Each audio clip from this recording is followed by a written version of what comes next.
As the night fell over the kingdom, King Arthur sat in his castle alone, pondering the upcoming war. He knew that battle was unavoidable, and his heart was filled with apprehension. The moon shone through the windows, casting an eerie glow on his raven hair. Suddenly there was a knock at the heavy oak door.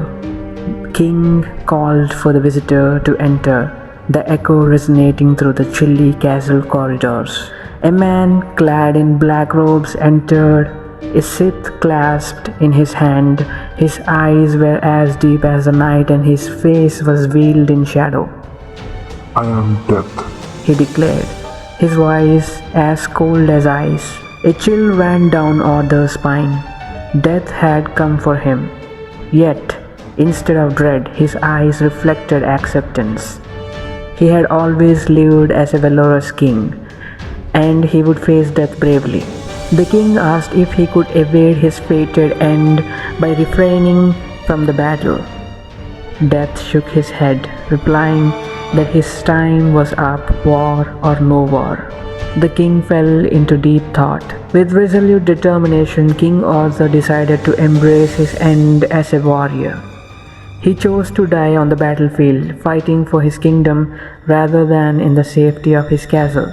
He commanded that his wife and children be sent to their maternal kingdom for safety. His heart ached at the thought of parting with his beloved family, but he knew it was the best. Next, King Arthur summoned his most wise and brave minister.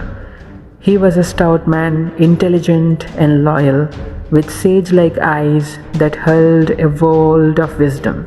The king, in his melancholy voice, asked the minister to take charge of the kingdom in his absence.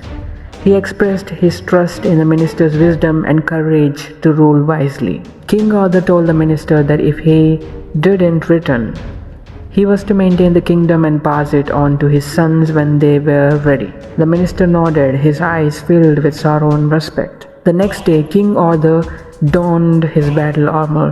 He looked at his reflection, a brave king ready to embrace his end at the battlefield. With a steeled resolve, he rode off to war. The battlefield was a deafening cacophony of war cries, clashing swords, and the thunderous galloping of horses. King Arthur fought with all his might, his eyes reflecting the fire of a true warrior. Despite the overwhelming odds, the king's army fought bravely. They found strength in their ailing king's courage, his unyielding spirit inspiring them to press on no matter the cost. King Arthur, despite his impending fate, did not waver. His every strike was for his people. He fought with the valor of a king, the spirit of a warrior, and the heart of a father. As the day faded, the tide turned in their favor. Enemy soldiers fell like dominoes, their numbers dwindling under the relentless onslaught.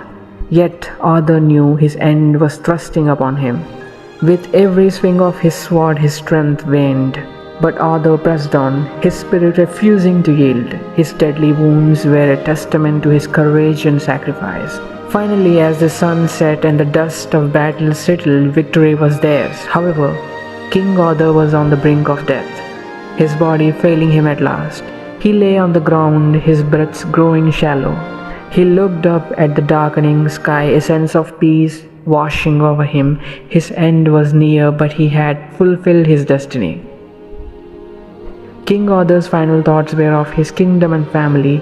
He had made his sacrifice for them, and he was leaving them in capable hands. With that, his eyes closed, embracing death with a smile. As the news reached the castle, the kingdom was enveloped in sorrow.